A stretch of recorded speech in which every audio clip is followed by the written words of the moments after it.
Good evening, welcome to this week's edition of CopaLoadofRacing. We're going to be looking at the July Cup, which is of course tomorrow, as well as the Bunbury Cup at Newmarket. Three races at York and two at Hamilton Park for their Saturday night card there. So lots of good racing on show tomorrow. There's also a decent card at Ascot and Chester. So plenty of racing on offer. It's also racing at Perth on Sunday. Their big, I think it's their family day up there on Sunday. And then I think usually there's another card at Ayr in the Monday. But anyway, that's all to come in the future. But tomorrow, as I say, it's the July Cup. One of the some regard as the best Group 1 6 furlong sprint on the calendar in Europe, in fact. So we'll have a look at that. One of the big news stories this week is, of course, William Hill are going to become the resident bookmaker at all the Jockey Club courses, but also all 5 of the Scottish tracks. And that's starting as of tomorrow. So if you're going along to Hamilton, where the Betfred shop used to be, it'll now be William Hill. They are taking over.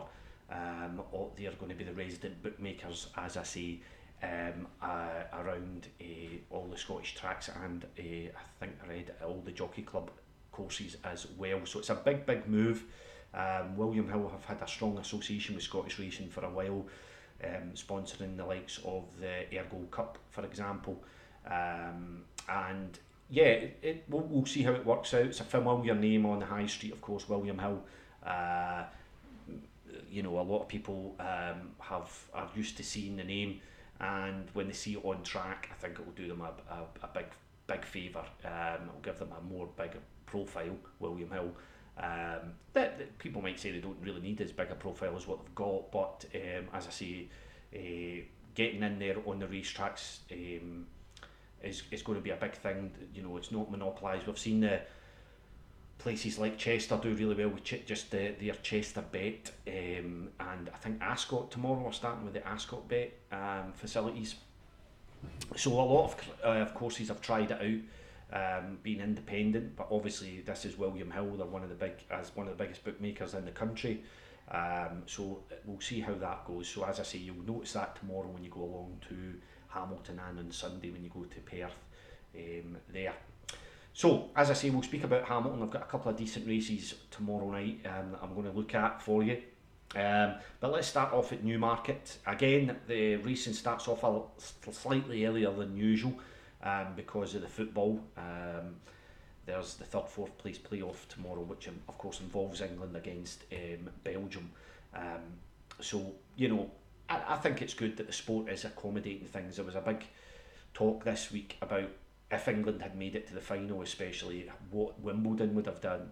I think there was a lot of thought going into the fact that it would have been another Federer-Nadal final, but that's not going to be. You know, I think Nadal's on court now against Djokovic after that epic match between Anderson and Isner.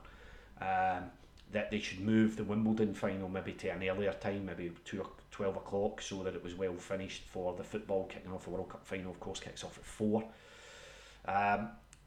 Which is a fair enough time. I still believe it should be a Sunday night. Yeah, I know there's a 2-hour difference, so that 6 o'clock kickoff is a 6 o'clock kickoff. Sorry, over in Russia, people would say it allows kids to stay up to watch the game, and so I get that thought process. Wimbledon were obviously reluctant to move it. They're not going to move it now, but they were a little bit, you know, circumspect about it and said, well, no, you know, this is Wimbledon. And I can kind of get that idea. There's a lot of people that love tennis that are not really interested in football and would quite happily watch a 4-hour, 5-hour final and not worry about what's happening in the football, maybe just flick it over and see what's going on. And I think that's what Wimbledon were saying, and a few of the tennis players were saying that as well, that, you know, there's nothing wrong with flicking between both channels to watch, like when there's a change of ends in the tennis, or a break between the sets, that you turn it over and watch what's happening in the football. And likewise, if there's a foul in the football and there's somebody getting retreatment, you turn it over to the tennis and see what's happened. But it doesn't really make much difference now. As I say, England aren't in the final. and it's not going to be a Federer and Nadal one, so the interest maybe isn't going to be as high as what they would have expected. But racing has moved for the football. The other thing is that they'll be showing the football at the racetracks as well, and you know, I think that's a fair shout. Although I'm sure there's a few of the trainers, particularly Mark Johnson, has made a lot of the fact that when he goes to a race course on a Saturday, say he's at Haydock and he wants to see one of his horses run at Doncaster or Newcastle or down at Newbury. Sometimes the tellies they're maybe just showing Racing UK and there's no facility to show at the races as well, and he thought that was understandably a little bit frustrating because it is racing that should be given priority over any other sport. So anyway, we move on to the racing, starting off, as I say, tomorrow with the 140. There's a 1:05 race, but I'll look at the 140 first of all, and that's the Bunbury Cup, which thankfully they brought the name back. For a while I think it was just called the Bet365 Handicap, or it was 32 Red, I think, used to sponsor it for a couple of years, and they just the name Bunbury dropped out of it. I'm always against that idea. I think races have a signature name, and sponsors, yeah, they put money into it, but heritage handicaps for me, or big handicaps like this, traditional ones should be. Of course, Bunbury would have been the name of the Derby if the Toyn course had fallen the other way. But anyway, this is a 7 furlong handicap. It's very competitive. At the top of the betting is Gilgamesh at the moment for William Buick and George Scott. Mukalal is in there for Marcus Tregoning as well. Now, Spanish City was spoken about. I think when it raced at York, I think I had highlighted it there. I think there was a lot of money coming in for it then, and it went off as the favourite. But finished 4th of 12 that day, and coming into that race it had won well at Donny, and he's also won this season at up at Newcastle. He's down at Newcastle for us up here in Scotland, but he's a consistent enough sort. He's always up there in big field handicaps. He even if the handicappers having a go at him, he still manages to produce some more. So he's a consistent enough sort for Roger Varian. Jack Mitchell's going to be on board tomorrow, and I just think that he's, for a horse in this type of field, he's not the most exposed in that sense, and you could go through some of these and say, well, the handicapper's got a stranglehold on them. This horse, I think, has low mileage in a lot of ways, and he's, as I say, for a 5-year-old, he hasn't got a lot of miles on the clock. So I believe that he's got a really good chance tomorrow. It's trading roughly about 12-1, there or thereabouts, if you're interested in Spanish City. Another one that I'll highlight is a trainer that's really good form at the moment, Roger Fell. He's got Burnt Sugar in this. Currently with Paddy Power, you can get it at about 25-1. And he's another sort that's run really well in big field handicaps. Maybe not as well in the Hunt Cup at Ascot, where he finished midfield really. But the yard is in real good form. His form of late, it's not as if he's got many wins of late. He's not won this year, but I think he's just one that I think could spring a surprise at a big price if there was to be picking one out there. Paul Hannigan's on board. I think Hannigan at times rides Newmarket pretty well.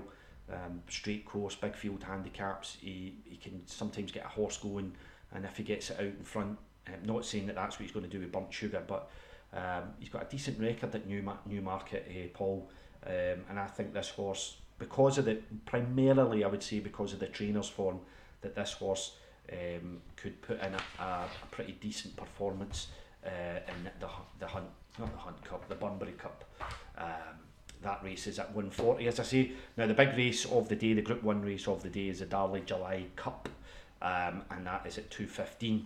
Now Blue Point's in this, won of course the King's Stand at Royal Ascot.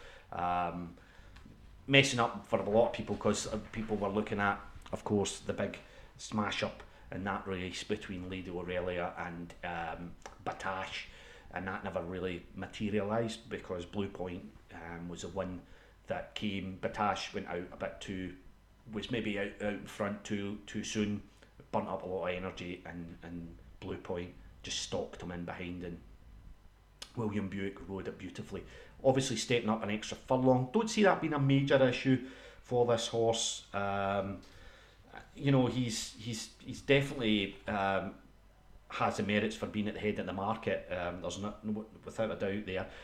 As with this race, as we see down the years, 3-year-olds start to come into it, particularly after off the back of the new Cup. Well, it's not new now, but the Commonwealth Cup's been going for a couple of years now. And I think off the back of that, you know, horses have been coming in here, Harry Angel, the likes of that. So US Navy flag is up there for the O'Brien team. You've got the horse that did win the Commonwealth Cup this year, Iqtidar, who looks an impressive sort. The horse that I like is the horse that he beat in the Commonwealth Cup, was Sands of Mali. He's a real... Won the Jumping Crack, of course, last year as a 2-year-old.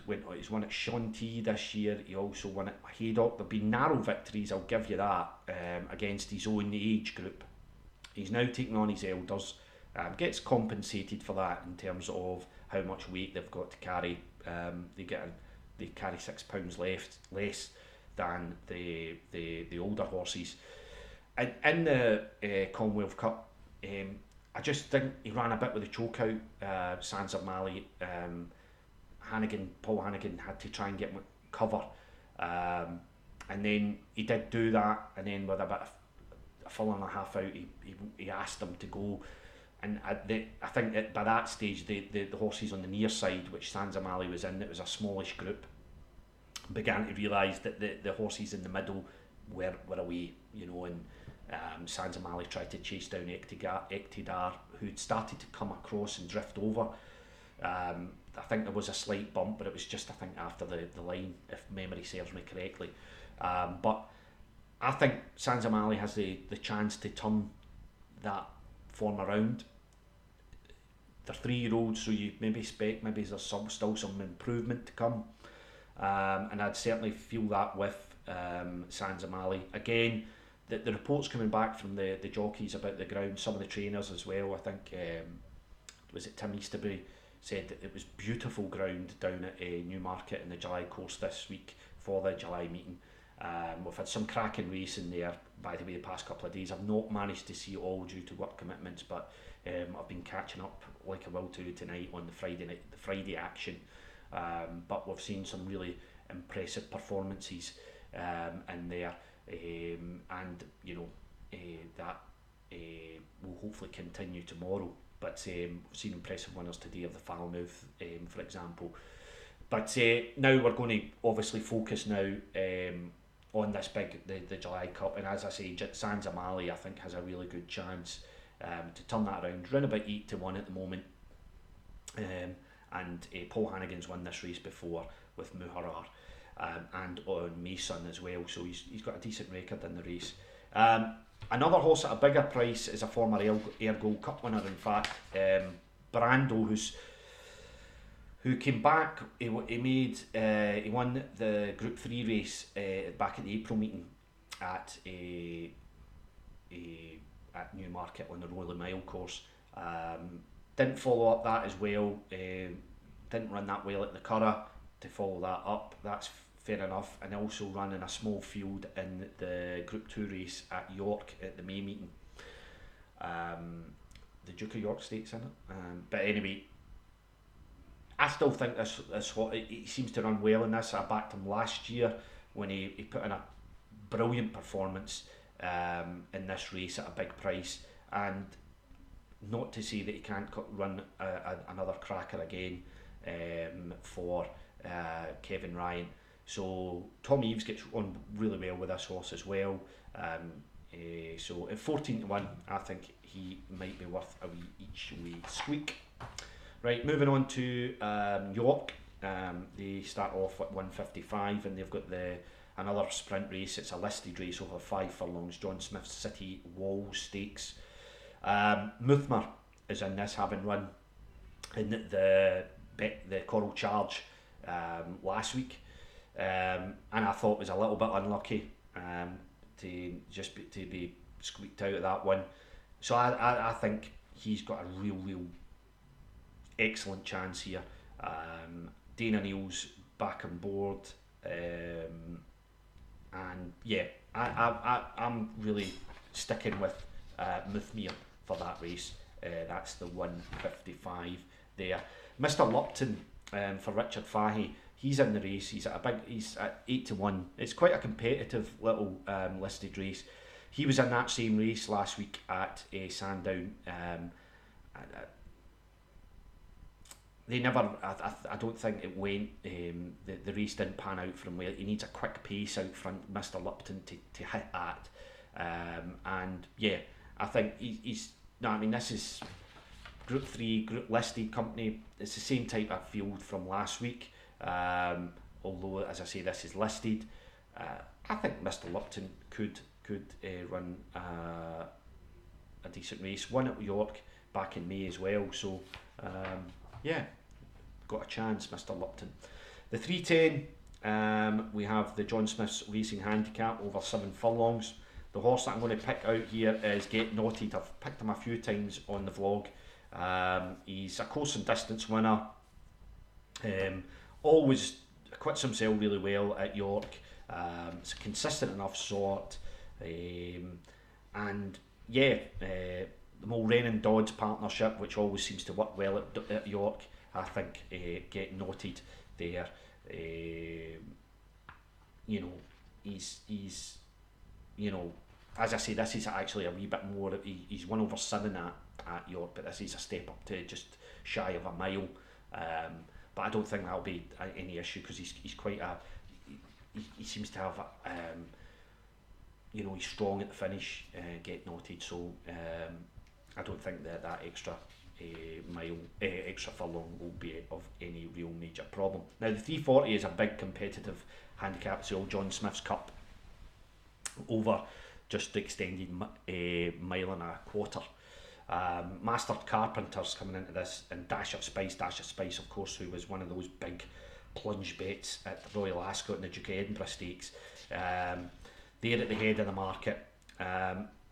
Trailing through it, the first one I've come across that I like is What's the Story for Keith Dalglish. There's a few Scottish representatives in this race. I'll speak about that in a minute.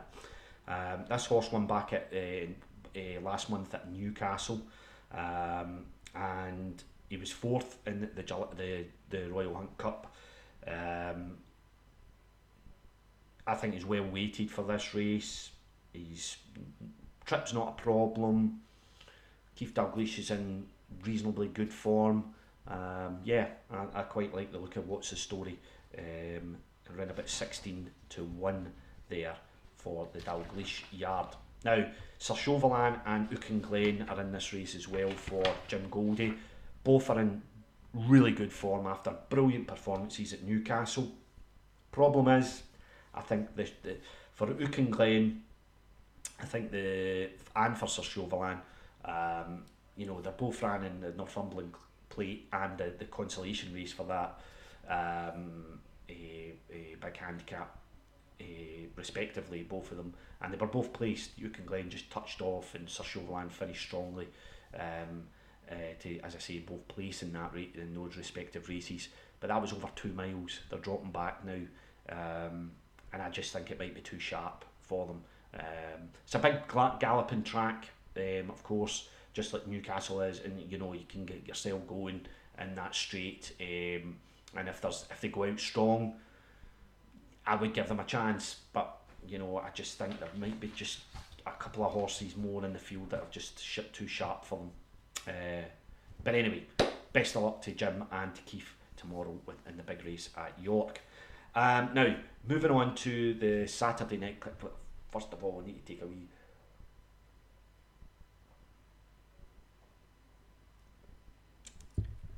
Much needed that. Good old Vice beer. Anyway, as I say, Hamilton tomorrow night. I think the weather's going to be okay, folks.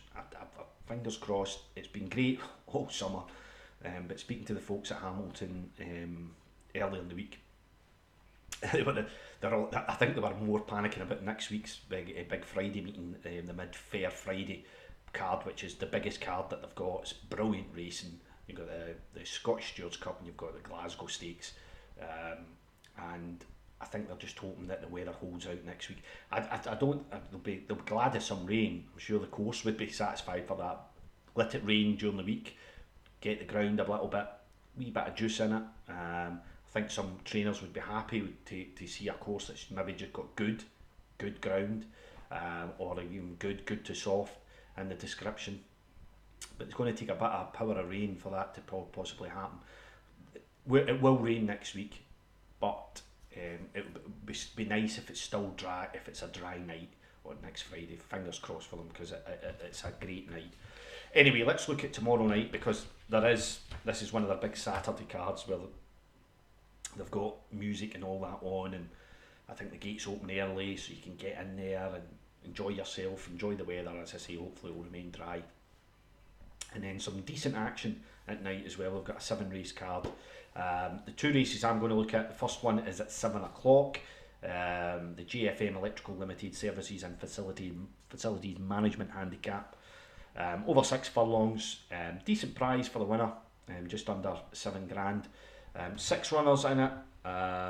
Marjorie Fife's got Barracuda Boy in there. You've got Richard Fahey with Cameo Star.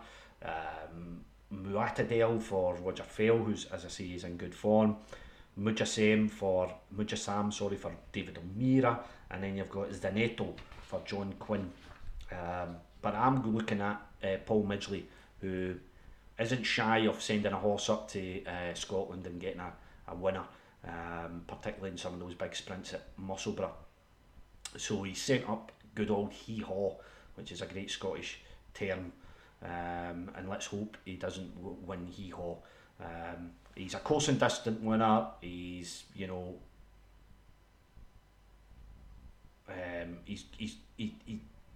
he's off a good mark still. Ran well at Haydock last time out, which was quite recent. I think it was last week. So yeah, I think hee-haw. I think you've got with Hamilton horses that are down that 6 furlongs. You come flying down the hill, and then you come at that uphill finish, which is tough going. I give him a real good chance, hee-haw, in that one. So mark that on your card if you're off there tomorrow night. And the other race that I look at is a 8:30. It's a good wee field for the Hamilton Advertiser Handicap, just over the extended mile. And yeah, as I say, Eva Dock was third when I was at Hamilton last Monday night, I think it was. And yeah, I think he was a big price that night, but ran really well. So comes into this off the back of that, and with it coming from Keith Dalglish, his record at Hamilton can't be ruled out. Eva Dock, so I think that needs to be looked at in that one. And the other horse that I would highlight is the other Roger Fell horse run up there. It's Plancina. Ben Sanderson is on there, and he takes off a handy 5. This ran well, I think, last month at Wetherby, finishing 3rd there in a big field handicap. The last one was back at Newcastle in the early spring, but as I say, I think it's hovering around about that mark where you just feel it could run well. Has run at Hamilton before, back in May, finished 4th of 9, and that was in. I'm trying to see if that was this. It was a Class 6 handicap, same sort of one as this, but it was over a furlong further than this race. So I think it's just creeping back into form. It started to show that, having won at Newcastle, and then you know, finishing placed and just out of the placings in some recent races. It's starting to creep back into form, I think. So 2 horses I've noted in there, Plancina for Roger Fell, and the other one which I think will run well is Eva Dock for Keith Dalglish. Right, I've blethered on far too much as usual. If you're off to Hamilton tomorrow night, have a cracker. I won't be there, I'm away on holiday tomorrow, but I'll try and do the vlog next week somehow. I'll maybe try and do it Thursday and give you a wee few tips if you're off to Hamilton on Friday night, so that you've got some tips for that. But then I can still speak about Saturday's racing, because the decks would be out for then as well. So if you're off to Hamilton or Perth or anywhere racing up and down the country this week, have a good one. I'll be back, as I say, hopefully next week. Maybe try and get that vlogged out for either Thursday night or Friday morning. And as I say, enjoy your racing. And as I say, I'm not going to say any more actually. I've had enough. I need a drink. That's what's wrong with me. CopaLoadofRacing.